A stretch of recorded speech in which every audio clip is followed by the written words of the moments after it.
Erev Tov Rabotai, we are continuing with our Mishna Yomi, Masechet Ketubot. We are up to Perek Yud Aleph, Mishnah Bet. Today's Mishnayot should be Le'elu Nishmat Neria ben Svetlana Ranbai Eliyahu ben Burcha Israelo ben Chana bad Miriam Menuchatam began Eden Amen Le'abdi ben Chaim Lechaim v'derefua shelemav Daniel Shlomo ben Rosa betoch Shar Chulei Israel. The previous Mishnah taught that a widow is supported from the property her husband left to his heirs. This is accomplished by selling the property and using the money from the sale to buy food. Similarly, when a woman collects her ketubah payment, she sells her husband's property and keeps the money. Our Mishnah discusses whether a widow needs the court's permission before selling the heir's property, or whether she may go ahead and sell it on her own. Almana ben min ha'erusin, ben min ha'nisuin. This is the law of a widow, whether her husband died during erusin, in which case she is entitled only to her ketubah payment, not to support, because the Tana of this Mishnah holds that a woman who was widowed during erusin is entitled to the ketubah payment. However, she has no right to be supported from her husband's estate, since even the husband himself does not have to support his wife during erusin, because the obligation begins at nisuin. His heirs do not have to support her after he dies. So again, this is the law of a widow, whether her husband died during erusin, in which case she is entitled only to her ketubah payment, not to support, or during nisuin, in which case she is entitled also to support. Mocheret shelo bebedin, she may sell property from her husband's estate even without approval of the court, because her husband would not have wanted her to suffer the embarrassment of appearing in court. Nevertheless, the Rav explains 3 people who are familiar with the cost of the property must oversee the sale to ensure that she is getting a fair price. Rabbi Shimon says, Mina nisuin mocheret shelo bebedin. If she became a widow during nisuin and is selling the property to support herself, she may sell it without first going to court, because we cannot expect her to starve while she waits for the court to hear her case.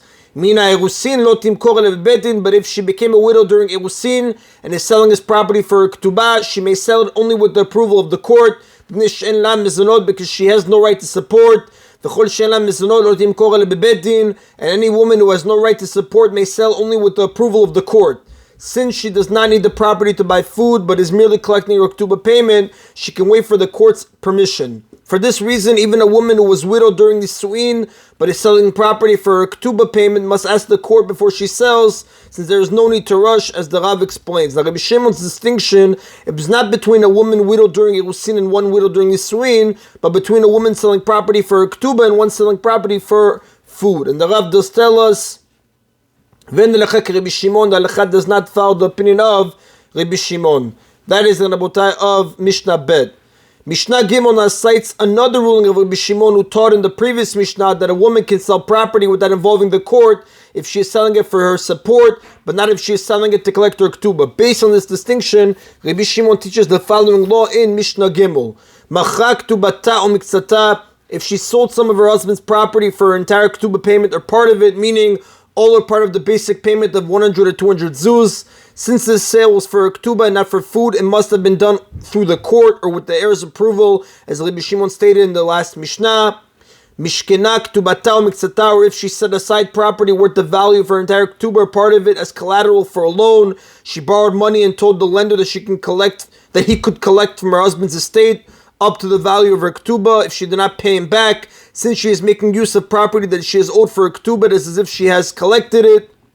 Natna ketubata la'acher o miktzata, or if she gave property worth the value of her entire ketubah, part of it, as a gift to another person. Lo timkor et hashar lebebedin. In all of these cases, she may not sell more of her husband's property to collect the rest of her ketubah, except with the approval of the court. If she had already collected her 100 or 200 zuz, the rest of her ketubah, first any additional amount her husband had promised her, this cannot be done except with the approval of the court. Once the widow collects even part of her ketubah or sets it aside as collateral, gives it away, she loses the right to be supported by her husband's estate. Therefore, any property she sells later will only be for her ketubah and not for food. Since she is not selling it for food, she must first get the court's approval, as Rabbi Shimon taught in the previous Mishnah. V'chachamim omrim, but the sages say, Mocheret hi afilu arba'a v'chamisha pa'amim, she may sell her husband's property little by little, even 4 or 5 times, as many times as she wants, meaning in order to collect her ketubah. U'mocheret limzonot shel bedin, and she may still sell other property for support without asking the court, because according to the sages, a widow is entitled to support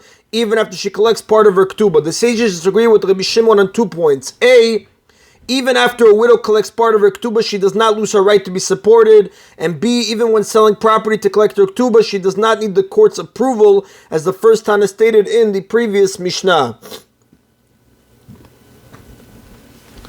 The sages add a piece of advice, and whenever she sells property, she should be careful to record the purpose of each sale, meaning when she sells property for food, she should write on the bill of the sale, I sold it for my support, and when she sells it for ketubah, she should write, I sold it for my ketubah. Otherwise, it would look like every sale is for her support, which gives the impression that she needs a lot of food, and that might discourage men from marrying her.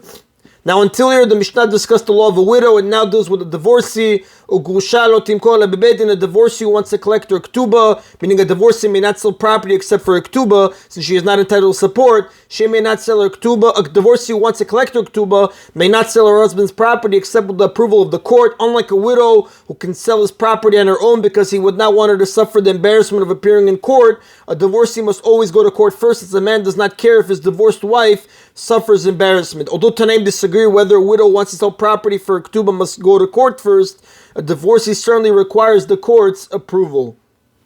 And that is the Rabotai of today's Mishna Yomi. Baruch Adonai Le'olam. Amen v'amen.